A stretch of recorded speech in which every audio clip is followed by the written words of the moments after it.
গত ৭ অক্টোবর থেকে গাজা উপত্যকার ফিলিস্তিনিদের উপর হামলা চালাচ্ছে দখলদার ইসরায়েল। গণহত্যা বন্ধ করতে ইসরায়েলকে বাধ্য করার জন্য গত বছরের ডিসেম্বর মাসের শেষ দিকে আইসিজেতে মামলা করে দক্ষিণ আফ্রিকা।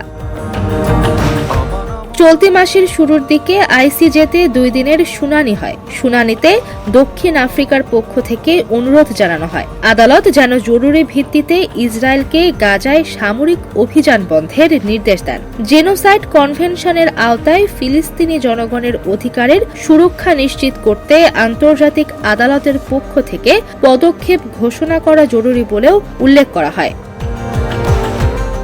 ইসরায়েলের আগ্রাসন ও গণহত্যার ব্যাপারে হেগের আন্তর্জাতিক আদালত শুক্রবার রায় ঘোষণা করতে পারে বলে জানিয়েছে দক্ষিণ আফ্রিকা। একই সঙ্গে যুদ্ধ বন্ধ করে গাজায় যথেষ্ট পরিমাণ মানবিক ত্রাণ পাঠানোর নির্দেশ জারি করতে পারে আদালত, এমন আশাবাদ ব্যক্ত করেছে প্রোটিয়া আইনজীবীরা।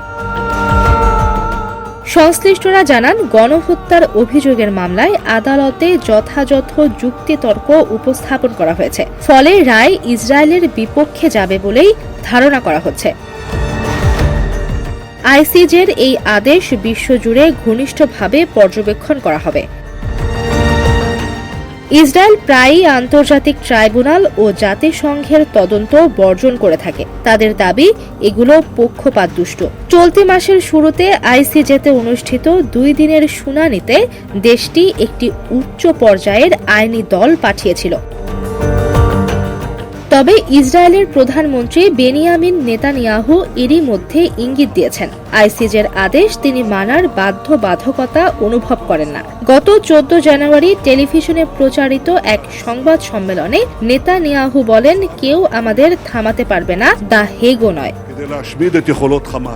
জাতিসংঘের সর্বোচ্চ আইনি সংস্থা আইসিজে দ্বিতীয় বিশ্বযুদ্ধের পর প্রতিষ্ঠিত এই আদালত ২ দেশের মধ্যে বিরোধ মেটাতে পদক্ষেপ নিয়ে থাকে। আইসিজের দেয়া সিদ্ধান্ত মেনে চলার আইনি বাধ্যবাধকতা রয়েছে, তবে তা মানার জন্য কোনো দেশের ওপর খুব কম শক্তি খাটাতে পারেন এই আদালত। আইসিজের আদেশের বিরুদ্ধে আপিল করার সুযোগ নেই।